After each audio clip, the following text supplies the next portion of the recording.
அனைவருக்கும் வணக்கம். இப்போ கணவன் மனைவி இருக்கிறார்கள். இருவருக்கும் திருமணமாகி இந்த மனைவியானவள் 7 ஆண்டுக்குள்ளாக தற்கொலை செய்து இறந்து விடுகிறார். அப்பொழுது நீதிமன்றத்தில் வழக்கு வருகின்ற போது ஒரு கேள்வி எழுகின்றது.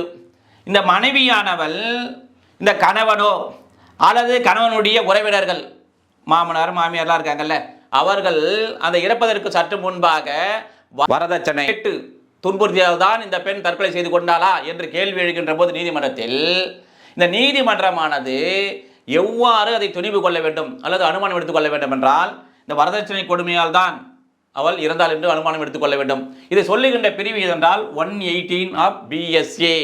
ஏற்கனவே டவுரி டெத் 304 பியில் இருந்தது, இப்போ 80 BNSல இருக்கின்றது. எவ்வாறு நினைவு வைத்துக் கொள்ளலாம் என்றால், கூட்டம் 10 வரும் பாருங்க. 10ன்னா 10 பாத்திரங்கள் சீர்வரிசையாக கொடுப்பார்கள், 8 டெத் என்று நினைவு வைத்துக் கொள்ளலாம்.